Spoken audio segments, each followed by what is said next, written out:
Becky's got the Celtic roots, so maybe some kind of Celtic connection, so we can rid WWE of that Scarlet Witch. Witch with a W, not a B. I didn't say the B word. Witch.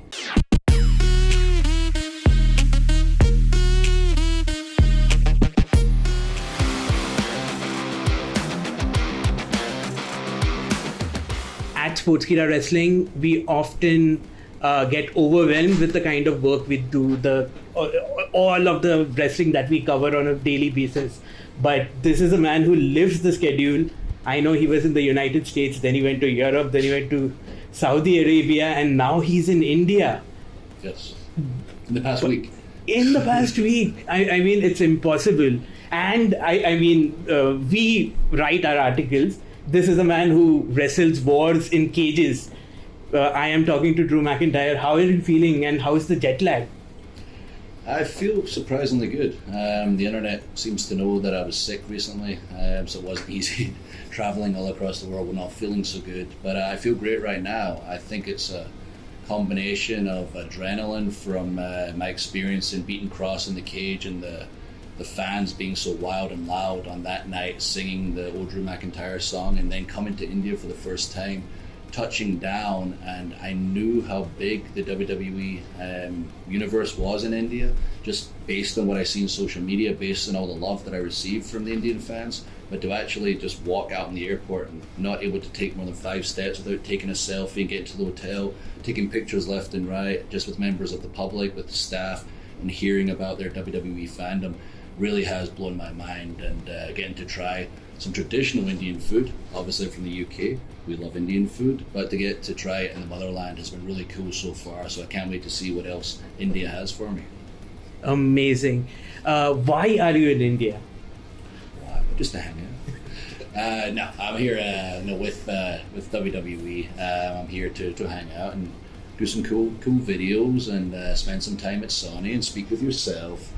But also, there's a little project perhaps going on with a certain John Abraham and Carthy, where I can't go into details. By the way, for everyone out there, if you don't know, they're huge Bollywood actors. And we're going to see, let's just say, the world of WWE, Drew McIntyre, and Bollywood all come together in a huge, exciting way. And I'm very, very excited about it. And to meet the men themselves. Like Jinder's talked about these guys, especially John, for a long time. I know they produce, I know they direct, I know they do their own stunts, and I know Abraham is jacked, so I can't wait to pick their brain. That sounds like a very exciting project. Speaking of these crossovers, we saw this ultimate crossover of the internet, the YouTube world, and the pro wrestling world when it comes to Logan Paul. Considering he's only just 3 matches old, in fact, did you think he had a good showing? He had an incredible show. I said before the match, I don't know how I feel about him getting a title match at that point, but obviously he's not going to turn it down, and he has such a large fan base, it's going to bring a lot of eyeballs. But he pulled it off. He put in an incredible performance. Roman took him lightly, perhaps, and he should be very proud of himself. I can't think of anybody but maybe Pat McAfee, who's had such few matches and done such an incredible job. And to see him afterwards, I saw him briefly at the airport, and he was smiling and clearly injured, and he told me, like, Drew, I've hurt myself, messed myself up, but he was smiling because he's such a fan of WWE. He was obviously very proud of his performance, and he should be very proud of his performance. Amazing. And speaking of these crossovers, I mean, your good friend Tyson Fury, I know he's wrestled in WWE before. People have been talking about a match between you and him at some point. Do you think he could make the jump as well? Oh, 100%. Tyson and I go from arguing with each other on social media to singing with each other in Cardiff to make sure the fans go home happy, no matter how I felt personally in the moment. You gotta sometimes swallow your pride and make sure the fans are happy. But Tyson gets it. He's an entertainer. He's top of his field, and when he chooses to hang out the boxing gloves, like, he's very much custom fit for WWE. Awesome. So we saw, I mean, even though you pulled off the win, Scarlett was like this huge factor in your match, right? If there was a female star you could team up with, maybe to take Scarlett down, who would you pick? My wife's got a mean right hook. in WWE.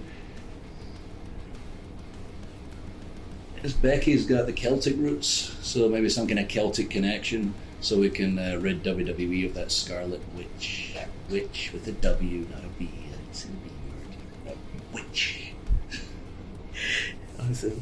And also, I mean, we know that you have aspirations to go after Roman and all the gold. Do you also have aspirations to maybe go after, I mean, I know you and Seth have had some great matches.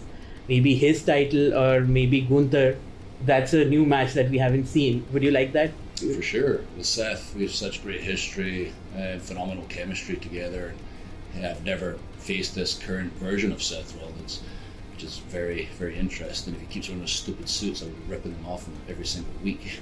But I've never been US champion, so that's something I'd love to achieve. And at the same time, Gunther's somebody, we've been in the ring briefly together. I've seen what he has done with Sheamus, the physicality of the matches, and I've heard the fans calling for that match. And he has made the Intercontinental title more important, which is very impressive considering he's a fairly new superstar. So I'd like to get in there and mix it up with him, see how physical we can get, and give the fans a show. One man who was not at Saudi Arabia but who got that reception was Sami Uso, as he's being described. What do you think of how he's reinvented himself and he was making all these waves? He's done a great job. As much as I've got beef with the bloodline, it's hard not to chuckle at Sami. Clearly the bloodline can't stop themselves from chuckling either. Every time he opens his mouth, they're talking about getting Usyk. And maybe that's what I need to do. You know, I had Roman beat for a clear 3 count in Clash at the Castle. The Elders sent Solo to protect Roman to make sure he kept the title. I clearly need to put together an army or something to take them down, or maybe I just need to get Usyk. So you are a favorite for the men's Royal Rumble, and I don't think that it would be a stretch to say that. If you could pick maybe a winner for the women's Royal Rumble, who would you pick?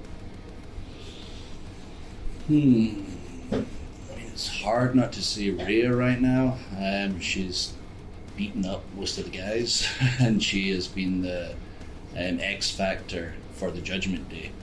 And the way she dominated and slammed Luke Gallows, who's legitimately 6'7", 300 pounds, it's hard not to see her as the favourite in that match, especially the kind of backup she's got as well. And any message for your fans in India?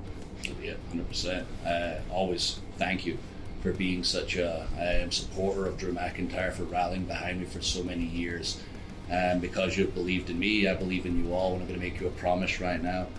I'm not just here physically to enjoy India. I'm here to start harassing people. I'm going to start harassing people in WWE, because you all deserve a live show. It's been too long. I want to perform for the Indian fans, and like I harassed everybody till Clash at the Castle happened, I'm going to harass everybody till this live show happens. Got my guarantee. Thank you so much for your time. Thank you, brother. Nice to do it in person finally. Nice to do this in person. Thank you.